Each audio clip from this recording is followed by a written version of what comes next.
de principe thérapeutique. Alors, je vais vraiment discuter les différents aspects thérapeutiques. J'ai deux petits films à la fin pour la chirurgie pour égayer un peu le propos, parce que quand il n'y a que des diapos avec des textes, c'est vrai qu'on s'ennuie. Donc, la maladie Ménière, qu'est-ce qu'on peut dire aujourd'hui sur la thérapeutique? Alors, je ne parlerai pas trop de physiopathologie, mais vous savez que c'est bien sûr la dilatation qui est importante, et aujourd'hui, on l'a vu tout à l'heure, on peut la voir en IRM, donc on est très chanceux.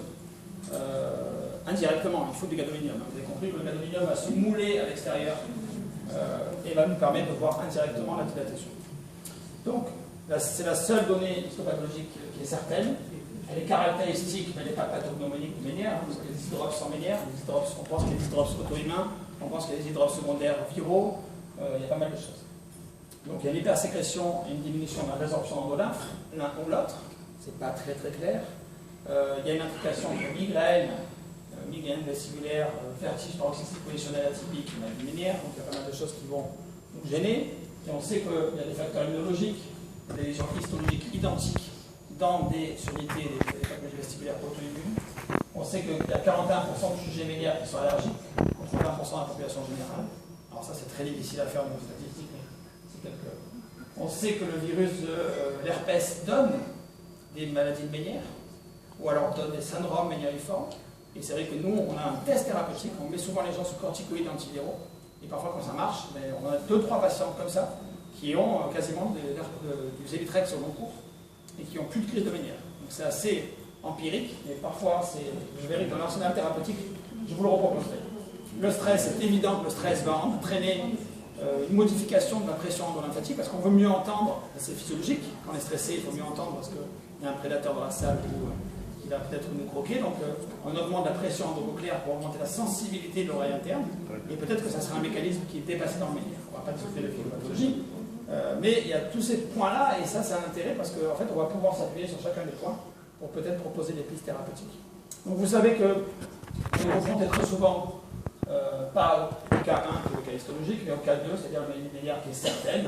Pourquoi? Parce qu'on a plusieurs épisodes de vertige paroxystique spontané qui sont au moins supérieurs à 20 minutes, qu'on a une sur des perceptions confirmées par l'audiogramme et surtout pour les basses fréquences, qu'on a des acouphènes, qu'on a l'aptitude d'oreille, et qu'on n'a rien trouvé d'autre à notre examen énorme dont on a parlé tout à l'heure. Donc ça, c'est vraiment le cas pour lequel on est souvent confronté. Et après les autres cas, on reste toujours parfois dans l'expectative diagnostique. Donc je ne vais peut-être pas revenir sur la crise pour gagner un tout petit peu de temps. Vertige, acouphènes unilatéraux, surdité sur les basses fréquences, plénitude d'oreille. N'oubliez pas 4 signes, la triade. C'est une triade à 4 pieds. Ce qui est intéressant à voir, c'est que les formes qui ont des symptomatiques sont plus importantes que ce qu'on pourrait croire. Regardez, il y a 40% de formes cochléaires, c'est la surdité brusque, parfois à répétition, et 40% de formes vestibulaires. Donc c'est assez facile de retenir ces 40%. Et il y a 20% de formes qui sont d'emblée triadiques, où le vertige de Vermoyer c'est 1%, le tube arquin c'est 10%. Et les formes bilatérales, entre 2 ce sont 18%. Je ne pas marqué, mais c'est ça. Donc, en fonction de comment on va explorer notre oreille, on va trouver les chiffres différents. Je ne rentrerai pas dans ce débat. L'échodia peut vraiment nous aider pour les formes monosymptomatiques, je l'ai dit tout à l'heure, pour les formes unilatérales et bilatérales. Donc vraiment, l'échodia va vous permettre de mettre en évidence l'hyperpression, donc l'hydrops, par la gêne et le déphasage du sinus cilié externe. Donc ça c'est vraiment important, l'échodia va nous aider. Pourquoi? Parce que dans les formes bilatérales, le diagnostic différentiel, c'est la fistule périlymphatique, et on en trouve de plus en plus. Et depuis que Maya Elzer dans le service dépiste, bon c'est un peu de la recherche, mais elle dépiste les fistules périlymphatique systématiquement pour tout symptôme qui a un syndrome cochléo-vestibulaire unilatéral. Et ben on en trouve plus. Du temps de M. Magnan a pris énormément de choses. On avait très peu de fistules, on n'y croyait pas trop, mais on ne les cherchait pas. Depuis qu'on les cherche, on opère plus.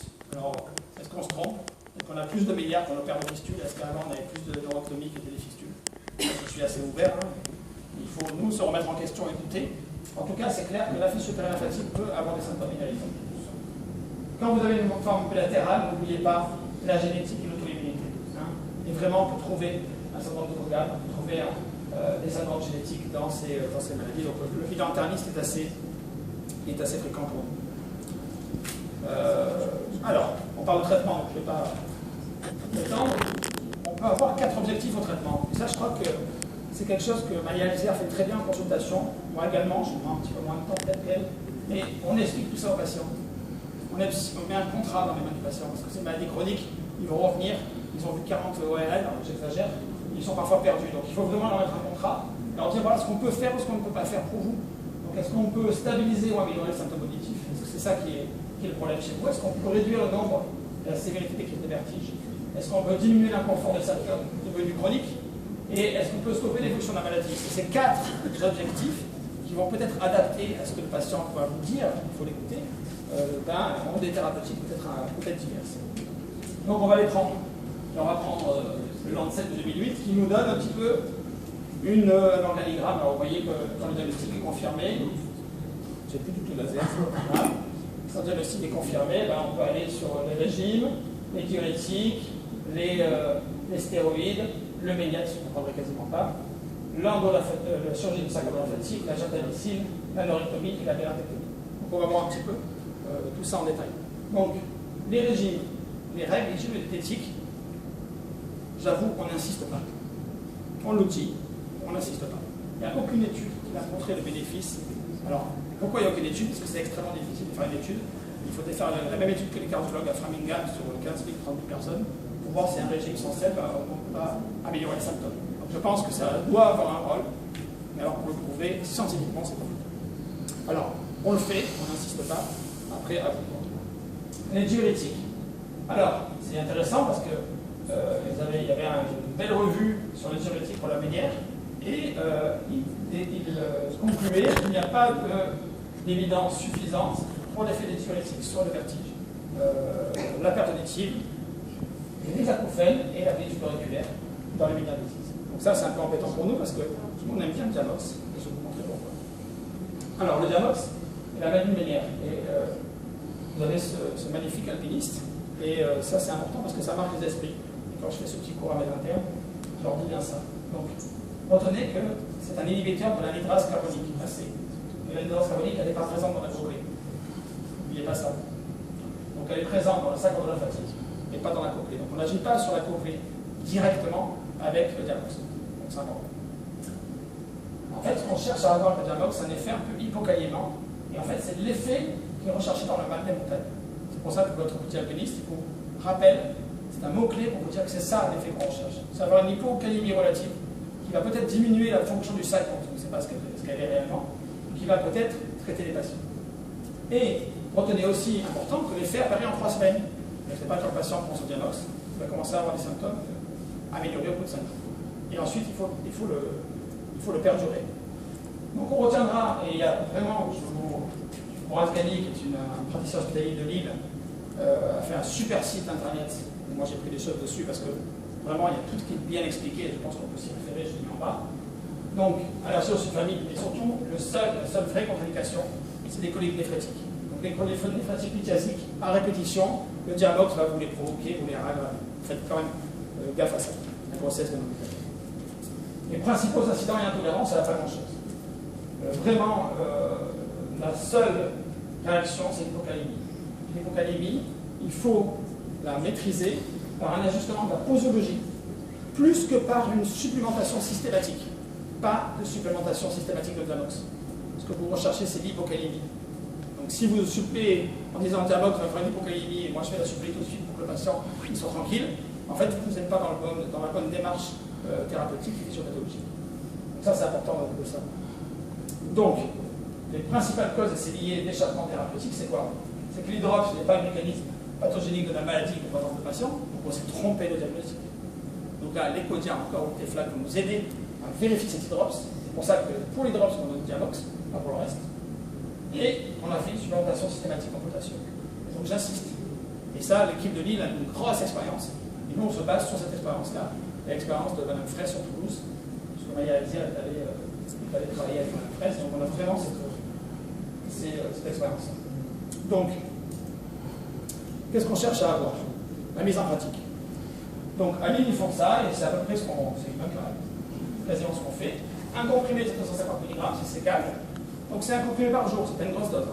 En 2 ou 3 prises, donc un demi, ou on va essayer de couper un 3/4 de prise par jour. C'est adapté à la calémie. La première, c'est la J15, Ensuite, on l'a fait de façon mensuelle. Et je sais que pour Adkani, discuté avec lui à Paris, ben lui, il arrête, il ne fait plus de calémie. Bon, moi je pense qu'il faut garder une surveillance classique. Le but, c'est d'avoir une hypocalémie qui soit modérée. Donc, c'est la supplémentation à la demande, pas systématique. La durée 3 à 6 mois, vous voyez qu'on ne donne pas les Camox pour 1 mois.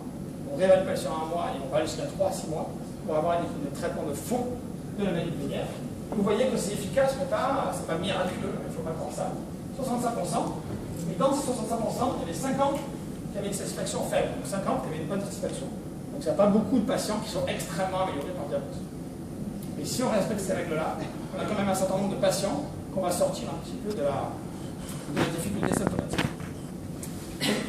Autre chose, quid de la bêta-histine, ou le bêta-cert, donc il y avait une collaboration Cochrane. Alors après, c'est des grosses collaborations, on regarde tous les articles, on fait des grosses revues, c'est très bien fait, et pas d'effet secondaire, mais aucun des essais n'a montré l'effet de la bêta-histine sur la carbonite. Donc on est un peu embêté, parce que pareil que le Camox, nous on aime bien la bêta-histine. On aime bien ça pourquoi? Parce que on a travaillé avec Michel Lacour, et que Michel Lacour avait démontré, que la bêta-histine a un effet sur l'anémie. Donc la première chose, c'est la méta-analyse de 2013, NOTA, qui a montré que le bêta-cert diminue significativement les épisodes de vertige. Donc ça c'est déjà intéressant sur le symptôme épisode de vertige. Deuxième chose, Michel Lacour, donc maintenant Yann Bourrel, dans un revue de 2007, avait vraiment montré qu'il y avait un effet de la bêta-histine sur quoi? Sur l'efficacité. Voilà, il y a un effet très clair de la bêta-histine sur les symptômes de Ménière, tous les symptômes. Et ce qui était intéressant en plus dans cette équipe-là, et on avait fait avec Jacques Magnan, moi j'étais jeune assistant à l'époque, un traitement en double aveugle de patients neurotomisés vestibulaires avec la bêta-histine en post-opératoire. Et donc on avait quelque chose d'assez intéressant comme effet, un effet qui était significatif, et donc une belle revue de pharmacologie, avec un effet du bêta-cert qui accélérait la récupération fonctionnelle, donc qui réduisait le handicap post-opératoire des patients neurotomisés qui étaient sous bêta-cert par rapport à ceux qui avaient le placebo.